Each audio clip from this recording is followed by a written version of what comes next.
This week's episode is brought to you by Mice Chat's Gumball Rally, the race to ride every ride at Disneyland. Now, that's taking place all day on Saturday, May 3rd. For more information, please visit micechat.com/rally. You can sign up as teams of 2, 3, 4, even an individual team. I don't know why you want to do that by yourself all day, but it'll be a great time. But we'll be there too, so come on out, have a good time, and be exhausted. Communicore Weekly, wanna get geeky. We bob around boats and five-legged goats. Communicore Weekly, you might get some freaking. Waited all week, I'm sure you already know this. Greatest online show. Welcome to season 3. Hello and welcome to Communicore Weekly, the greatest online show and home of the world's first pair of independently born identical twins. I'm George. And I'm Jeff. And you know, we've been getting a lot of comments and tweets and emails saying, hey guys, when are you guys going to talk about the 1964-65 New York World's Fair again? Because we like those segments. They do? We're doing it right now. You haven't been sharing those with me. No, they mostly come to me. Huh. I don't know. I mean, I gave you the email for the password for the email, but then, you know, that virus thing's been going on all over the place. That's been eating passwords, so I just changed our password so you can't get into it. Ah, it's okay. I mean, you know, if that $1 million contract comes in, I guess you'll tell me eventually. That's adorable that you think I'm going to involve you in that. It's so cute. Anyway, so maybe we should jump back into the World's Fair stuff. It's the 50th anniversary of the 64 World's Fair and the 49th anniversary of the 1965 part. Now, out of all the pavilions that Disney worked on the New York World's Fair of 1964-1965, the one that bears the greatest hallmark of Walt's personal touch is General Electric's Progressland. Now, of course, the star of the show was the Carousel Theater of Progress, and that was a depiction of suburban life throughout the 20th century and how appliances and the electric age influenced how, you know, typical American families lived and worked and played in a quickly changing time. But back in episode 109, we talked about what the 1964-65 World's Fair stood for, and it just so happens that Progressland was really the one pavilion that reflected that true nature of the fair. It was part trade show, part international summit, and it showed off a lot of space age optimism, and all within this incredibly striking building that I wish they still had today. Yes. Progressland itself was really driven by General Electric's desire to exhibit their product and industrial roles in a commercial and public light. You know, giant commercial.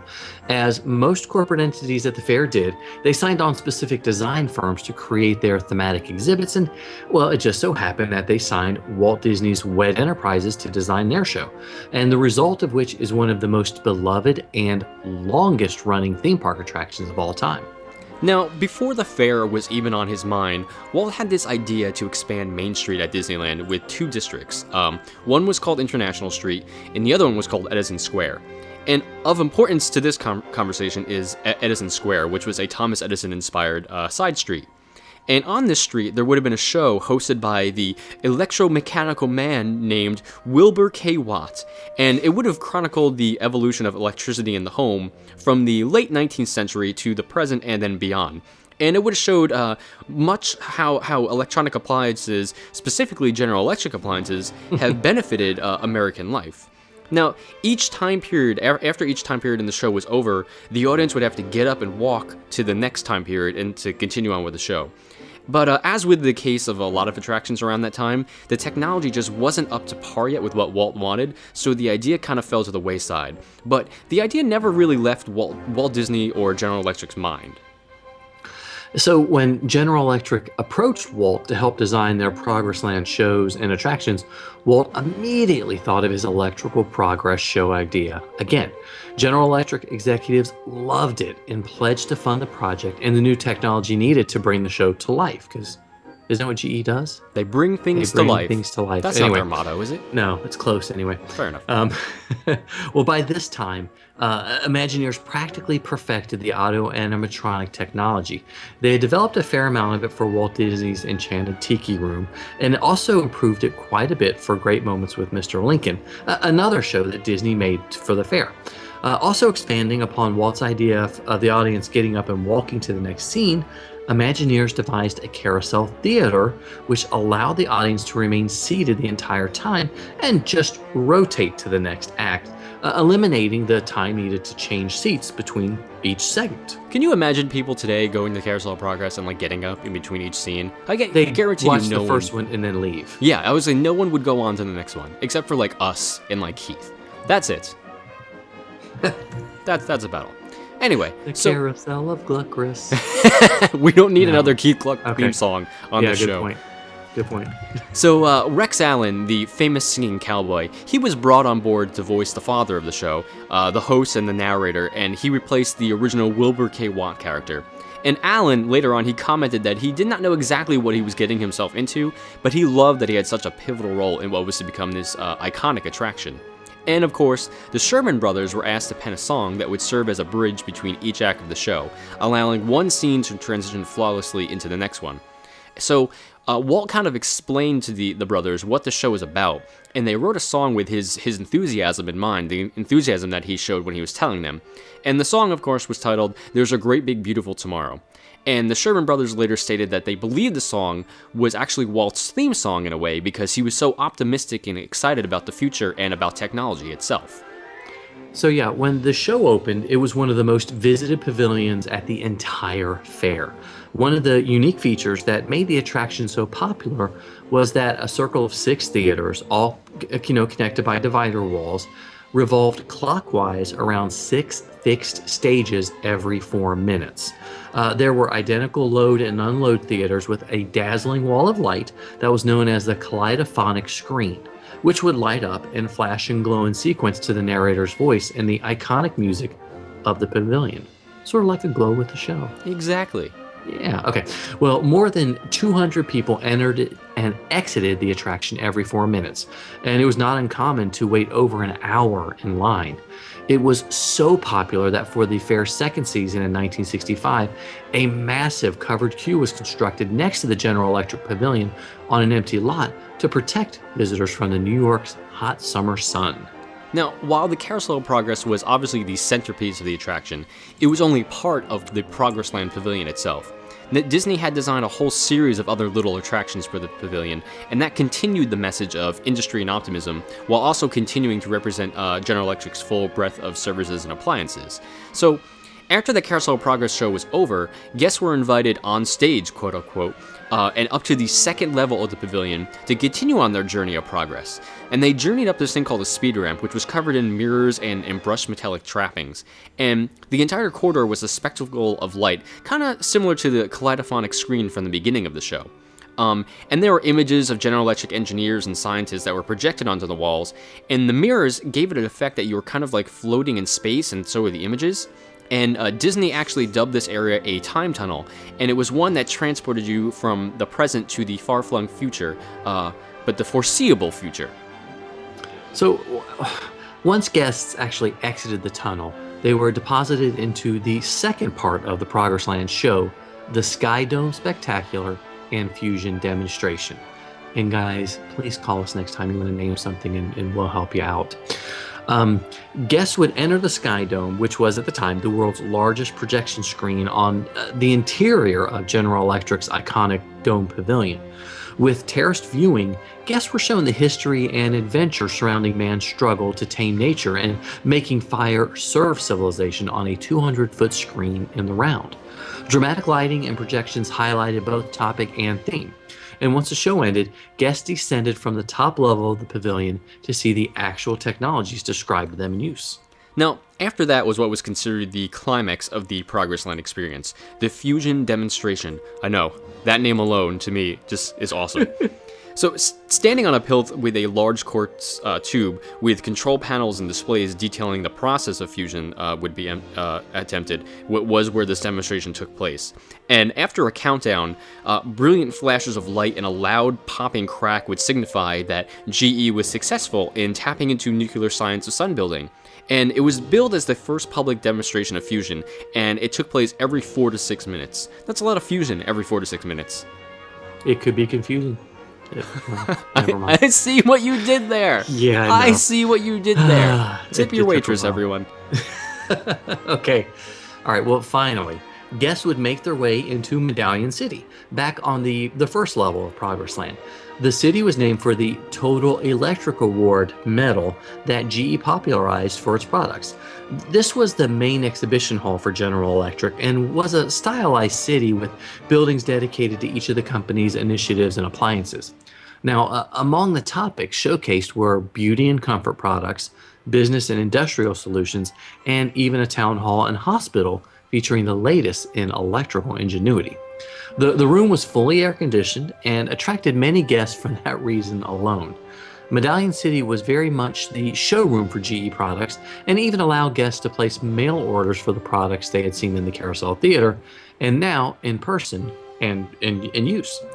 The idea of allowing guests to browse a city of the future certainly wasn't new to the World's Fair, as General Electric did it during the 1939-40 World's Fair, and many other pavilions did it during this one. Now, it's pretty obvious that the entire pavilion really was nothing more than a commercial advertisement for a corporate entity, but it still really left a lasting impression on everyone who saw it. And it definitely inspired optimism and looking towards the future in everyone who went to go see it. And it really was a masterpiece of Disney's showmanship. They really did an excellent job. And of course, after the fair ended, the Carousel of Progress show was moved to Disneyland for some time, and now it continues to rotate at Walt Disney World's Magic Kingdom, while the actual location of Progressland in New York, the Flushing Meadow Corona Park, a bathroom sits very close nearby now, and nothing really remains of the pavilion, which is upsetting, because it was pretty gorgeous, but it's not even a bathroom of the future? No. The bathroom is like maybe 20 yards in front of where Progressland used to be. So when I visited, I just pretended I was going to the bathroom in Progressland. Did you take a moment? Did you sit for about 4 minutes, and then got up and sat for another 4 minutes? This turned into a bathroom break segment, and I don't think I'm comfortable with it any longer. Let's talk about a book then. Let's do that then.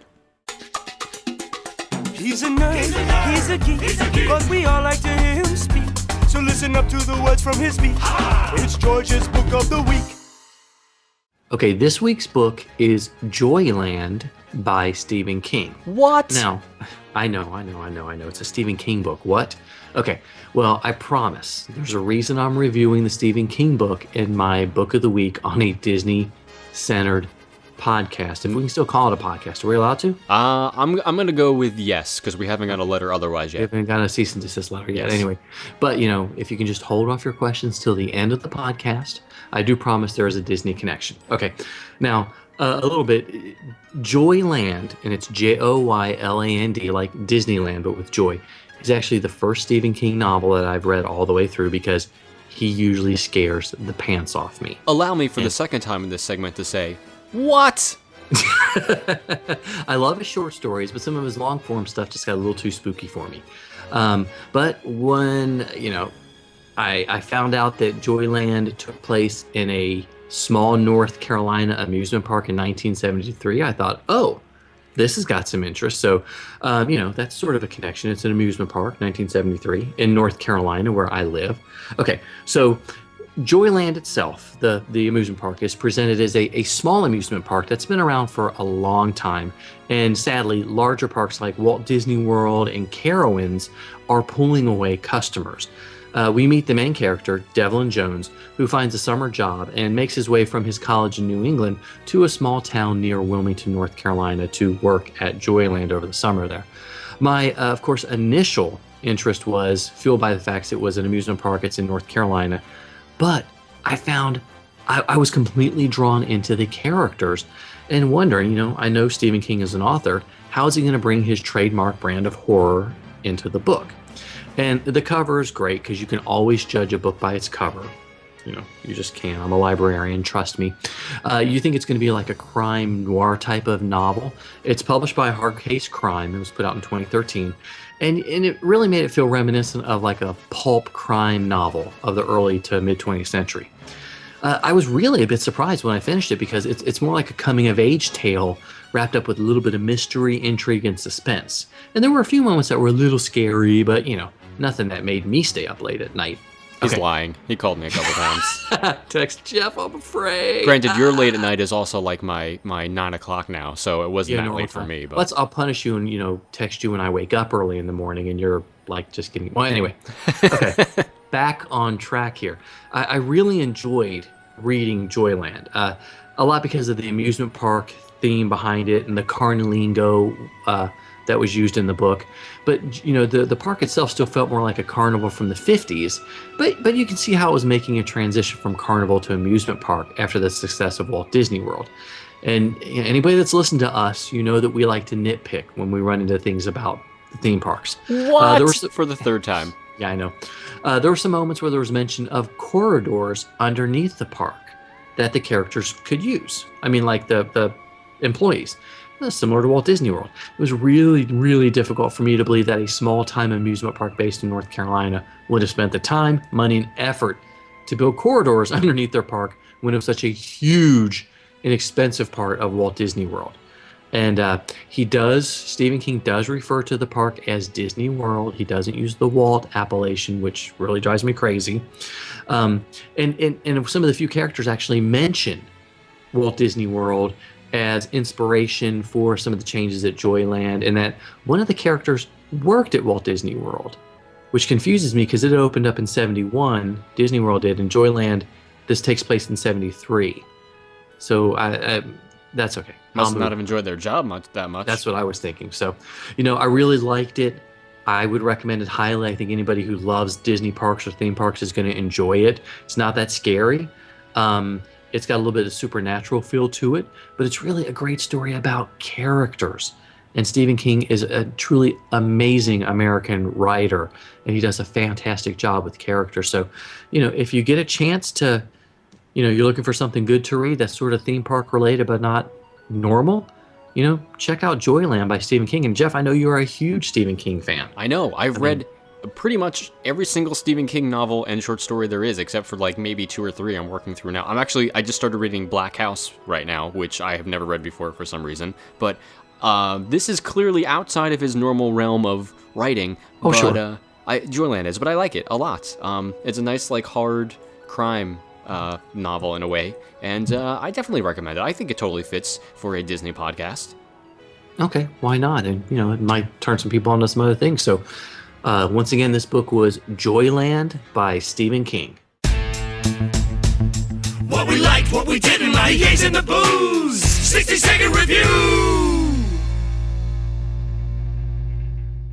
Okay, so for this week's review, we both got review copies of Disney's The Pirate Fairy, which we didn't ask for, but that's okay. Actually, I did ask for it. Oh, you did? That's how did. we got it. See, you didn't tell I don't me know either. if maybe just because I did, that's why you got it, but I did ask for it. So that's okay. It's we haven't reviewed. I haven't watched any of the Tinkerbell movies before, but this is. I'm gonna keep going on. George is learning a lot about me in this segment, guys. Well, anyway, it was a pretty big release for Disney. They have some major stars in it, and honestly, I watched it and I didn't hate it. I kind of liked it. See, I told you. I don't hate the Tinkerbell movies for the most part. Most of them are pretty okay, but this one I think was my favorite. I enjoyed it. I thought it was interesting. Tom Hiddleston is the voice of a young cabin boy named James, who, if you know your Peter Pan history, you know who James is. Yeah. But I didn't hate it either. I liked it a lot. No, I thought it had some really good humor, some really good animation. It was done well enough that any adults, they'd have to watch it with their young fairy fans, I guess is a good term to use. Sure.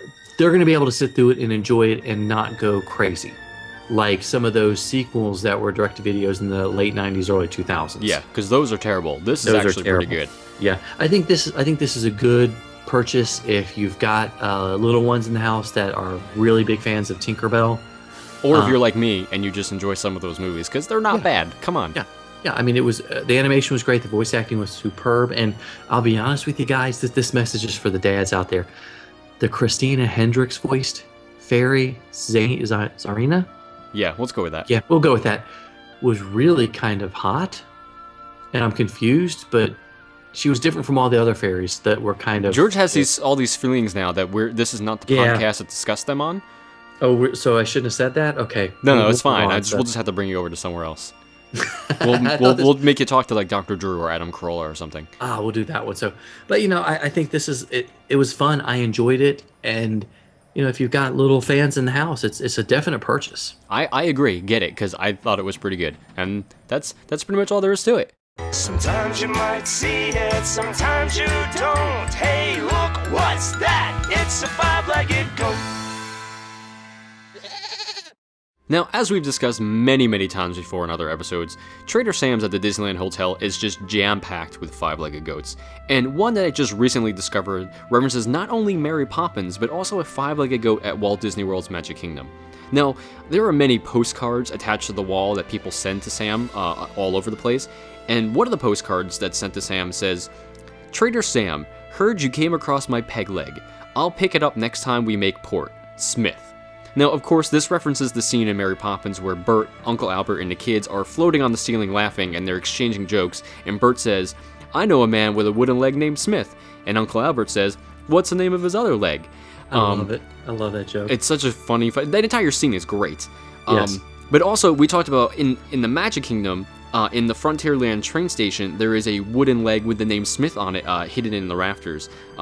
So it's kind of a cross-reference go to, another five-legged goat and to the movie Mary Poppins. And I know, George, you said you weren't sure if that was actually there anymore. I was going to put a call out to the readers. It's been a while since I visited the Frontierland train station, so if anybody can go by and confirm, it's up on the second floor, of course, that the wooden leg named Smith is still there. Yeah. We'd love to know. I would love to know. I'm sure Smith would love to know, too. Yeah, take a photo and hit us on Twitter or Facebook, or just email it to us at communicoreweekly@gmail.com. Please do. We'll be happy to. So, all right, guys. Well, thank you so much for watching and listening to another episode of us ramble on and on about our personal issues and problems. Be sure to leave us a comment and rate us on iTunes, and let George know how he can explore those feelings with a psychiatrist. Yes. Okay, so email us at communicoreweekly@gmail.com. And of course, be sure to like us on Facebook at facebook.com/communicoreweekly. And you can follow us on Twitter and Instagram. I'm at ImagineNerding. He's at Jeff Heimbuck, and that's a great way to send those wooden leg named Smith photos. Yes, it is. Of course, you can always call us on the Communicore Weekly Goat line at 424-785-4628.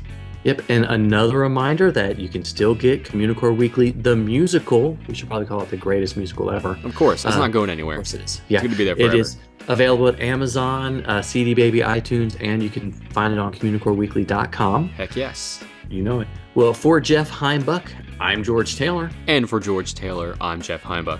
Thanks so much for listening, guys and gals. We'll see you next time on Communicore Weekly, the greatest online show.